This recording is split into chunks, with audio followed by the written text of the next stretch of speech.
Hello साथियों, आप सभी का स्वागत करता हूं मैं मित्रवत क्लासेस में। मैं अपना इंट्रोडक्शन वीडियो के लास्ट में दे दूंगा। अभी हम लोग तुरंत आरआरबी जेई इलेक्ट्रिकल सीबीटी 2 का तैयारी स्टार्ट कर चुके हैं। आप लोग को तरीके से सारा का सारा क्वेश्चन यहां सोल्व कर दिया जाएगा। कहीं भी आपको पेमेंट करके पढ़ने की जरूरत नहीं है, बिल्कुल फ्री और पूरे जीरो से लेके लास्ट तक आपका सारा क्वेश्चन सोल्व कर दिया जाएगा। ठीक है, तो आते हैं डायरेक्टली हम लोग क्वेश्चन पे। ठीक है, पहला क्वेश्चन देखिए, क्वेश्चन नंबर 1 है इसका।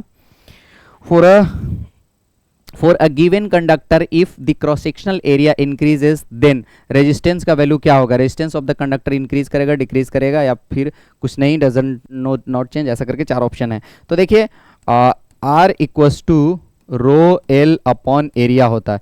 इस रो को रेजिस्टिविटी या स्पेसिफिक रेजिस्टेंस भी बोलते हैं। क्यों बोलते हैं? जब इस टाइप का क्वेश्चन आएगा मैं वहाँ तुरंत डिस्कस कर दूंगा। या किन्हीं को जानना है तो आप कमेंट सेक्शन में बोलिएगा, मैं डिटेल इसका आपको बता दूंगा, क्योंकि हम लोग के गेट की तैयारी में सबको डिटेल में पढ़ा जाता है। ठीक है, अब देखिए इसमें क्वेश्चन पूछा है, तो अगर एरिया के साथ रिलेशन पूछा है इसका, तो एरिया के साथ क्या रिलेशन है? इनवर्स रिलेशन है। ये ऊपर है, ये नीचे है, तो एरिया बढ़ेगा तो रेजिस्टेंस घट जाएगा। तो B answer, resistance of the conductor decreases. ये बहुत इंपॉर्टेंट है, क्योंकि डीएमआरसी में भी पूछा हुआ, आरआरबी जेई में भी पूछा, आरआरबी मुंबई में भी पूछा हुआ। तो ये इंपॉर्टेंट क्वेश्चन है, इस क्वेश्चन को आप लोग ध्यान में रखिएगा। नेक्स्ट क्वेश्चन पे आते हैं। इस जो मैं बताता हूं उसके अलावा किसी को डाउट हो आप जरूर पूछिएगा। अगर किन्हीं को डीप कंसेप्ट पढ़ना है कि R equals to rho L upon A आता कैसे है, तो वो भी मैं बता दूंगा। ठीक है, अब नेक्स्ट आते हैं।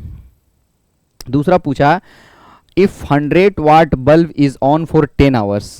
Very good. एक 100 वाट का बल्ब है जिसको 10 घंटे तक जला के रखते हैं। ठीक है, तो कितना अमाउंट ऑफ इलेक्ट्रिसिटी कंज्यूम होगा? Then what will be the amount of electricity consumed. ठीक है, इलेक्ट्रिसिटी कंज्यूम्ड हमेशा ही, देखिए इलेक्ट्रिसिटी कंज्यूम या कोई भी चीज़ जो कंजम्पशन होता है वो हमेशा एनर्जी का होता है। ठीक है, सही, एनर्जी पूछा भी इन्होंने, तो हम लोग ऐसे पढ़ेंगे, एनर्जी क्या होता है? पावर होता है V इंटू आई, और पावर एक और चीज होता है, power is rate of doing work. Power is equal to rate of doing work, rate of doing work, और work is nothing but energy. Rate of doing work means work per unit time, और work को ही हम लोग क्या बोलते हैं? Energy. Work बोलिए, एनर्जी बोलिए, बात बराबर है फिजिक्स में। ठीक है, एनर्जी अपॉन टाइम। ठीक है, अब हमको पावर वी आई पता है। अब पावर अगर वी आई पता है तो पावर इक्वल टू एनर्जी, देखिए ना, power equal to energy upon time, upon time. तो energy equal to P into T, energy ही उन्होंने पूछा है, तो पावर को टाइम से गुना कर दीजिए तो एनर्जी निकल जाएगा। पावर दिया हुआ, बड़ा अच्छा आसान क्वेश्चन है। पावर कितना? 100 वाट दिया हुआ है, और बोल रहा है कि 100 वाट को हम लोग 10 घंटे के लिए जलाएं। जला देते हैं, चलिए। पावर दिया हुआ, पावर की जगह 100 वाट रखिए और 10 घंटे इसको जलाइए, 10 आवर्स। ठीक है, तो कितना हो गया? 1000 वाट, वाट होगा, आवर्स, आवर्स होगा। ठीक है, 1000 वाट को ही हम लोग क्या बोलते हैं? 1 किलो वाट। सिंपली है, 1000 ग्राम को 1 केजी बोलते हैं ना, 1000 ग्राम को 1 केजी बोलते हैं, 500 ग्राम को आधा केजी बोलते हैं। तो 1000 वाट को भी 1 किलो वाट बोलेंगे, इनटू आवर्स। ठीक है, तो 1 किलो वाट आवर, इसी को हम लोग 1 यूनिट बोलते हैं, आगे पढ़ेंगे। ठीक है, 1 किलो वाट आवर सभी आंसर होगा हमारा। तो देखिए 1 किलो वाट आवर कौन सा आंसर दे रहा है? 1 किलो वाट आपका ये आंसर है। देखिए ए और सी तो आंसर होगा ही नहीं। क्यों? देखिए ये सभी एग्जाम में आप तुरंत ट्रिक पकड़िएगा तुरंत कि ए और सी आंसर नहीं होगा। क्यों? क्योंकि वो पूछ रहा है अमाउंट ऑफ एनर्जी कंज्यूम। तो एनर्जी, वाट तो पावर का यूनिट है ना, एनर्जी का तो यूनिट है ही नहीं। किलो वाट आवर एनर्जी का यूनिट है, वाट पर सेकंड जो है वाट पर आवर, ये भी गलत है एक्चुअली। तो डायरेक्टली आंसर मार सकते थे इसको हम लोग। ठीक है, क्योंकि वाट इंटू आवर, देखिए ना, एनर्जी क्या है? वाट इंटू आवर, मतलब हमेशा वाट पावर में टाइम को गुना किया हुआ रहेगा। तो ये तो पावर, सिर्फ पावर है, आंसर होगा ही नहीं। पावर को टाइम में यही गुना किया, देखिए वाट को आवर से गुना किया, वाट पर आवर लिखा। वाट पर आवर मतलब वाट पर आवर, W/T, ये तो कोई यूनिट ही नहीं होता। तो डायरेक्ट आंसर भी हम लोग मार सकते थे बिना कैलकुलेट किए हुए भी। ठीक है, बिना कैलकुलेट किए हुए भी इसका आंसर हम लोग मार सकते थे जस्ट यूनिट से। ठीक है, किन्हीं को इसके बाद भी डाउट हो, हम तीसरा क्वेश्चन पे जा रहे हैं, इसमें किसी को कोई डाउट हो तो आप डायरेक्टली पूछ सकते हैं, कमेंट सेक्शन में पूछिए, मैं एकदम डिटेल बताऊंगा उसको। ठीक है, अब आ जाइए आप थर्ड क्वेश्चन पे। पूछा है 1 वाट जो है कितना अर्ग पर सेकेंड होगा। वेरी गुड, एक चीज तो हम लोग को क्लियर किया कि वाट अर्ग पर सेकेंड होगा। वाट जो है वो अर्ग पर सेकेंड। देखिए पहले तो सबसे पहली बात, वाट और अर्ग, वाट है पावर का यूनिट और अर्ग है एनर्जी का यूनिट। ठीक है, इसीलिए उन्होंने लिखा अर्ग पर सेकेंड। ध्यान से पढ़िएगा, यूनिट कभी गलती मत कीजिए, अर्ग पर सेकेंड। मैं तो बोलता हूं कि जेई में कुछ क्वेश्चन सिर्फ यूनिट देख के मारा जा सकता है, जैसे दूसरा क्वेश्चन था, इसमें भी देखिए पूछा अर्ग पर सेकेंड, अर्ग पर सेकेंड, अर्ग पर सेकेंड। अच्छा, एक और चीज मैं आप लोग को ट्रिक बता देना चाहता हूं कि अर्ग किसका यूनिट है, एनर्जी का कि पावर का? तो ये एनर्जी का है, तो इसका ट्रिक याद कर लीजिए, ये अभी बहुत जरूरी है।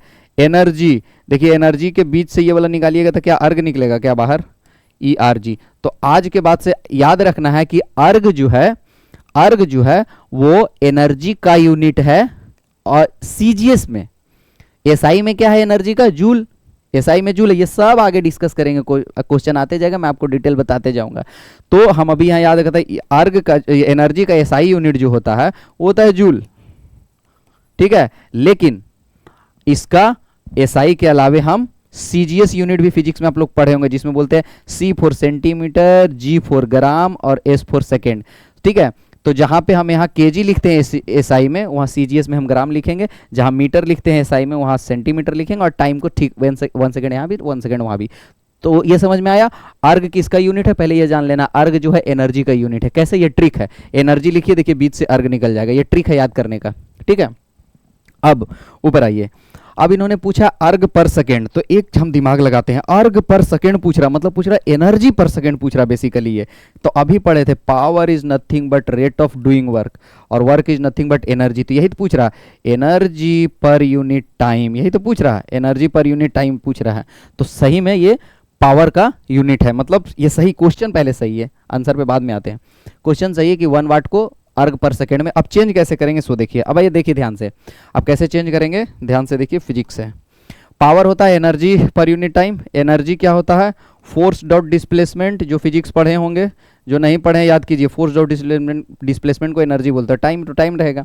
फोर्स क्या होता है, मास इनटू एक्सेलरेशन, ठीक है, डिस्टेंस को डिस्टेंस रहने दीजिए, टाइम को टाइम लीजिए। एक्सेलरेशन क्या होता है, एक्सेलरेशन होता है डिस्टेंस पर यूनिट स्क्वायर, पर time square, D upon T square.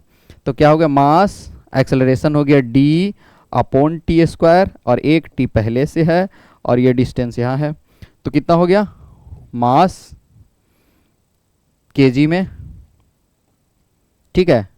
और आपका मतलब ये ऐसा ही है, अभी मास को 1 kg लिख दिए, और डिस्टेंस स्क्वायर है, डिस्टेंस कितना मीटर, 1 मीटर स्क्वायर, और टाइम का पावर 3 है। ये डायमेंशन बेसिकली लिखा गया, ये हो गया एसआई में। अब इसी को हम सीजीएस में बदलते हैं, जो उन्होंने पूछा है, अब इसी को हम सीजीएस में बदलते हैं।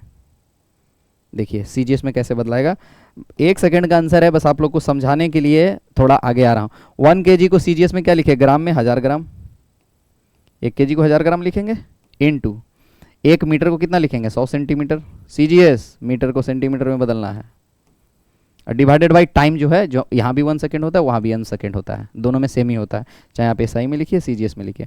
अब यहाँ कितना हो गया, 10 टू द पावर 3 यहाँ से, और 10 टू द पावर 4, क्योंकि 100 पे स्क्वायर है तो 10 टू द पावर 4 हो गया, तो 10 to the power 7 into gram into centimetre square, और डिवाइड, यहाँ पावर 3 था कोई बात नहीं, तो टाइम क्यू, तो कितना हो गया, 10 टू द पावर 7 आंसर होगा।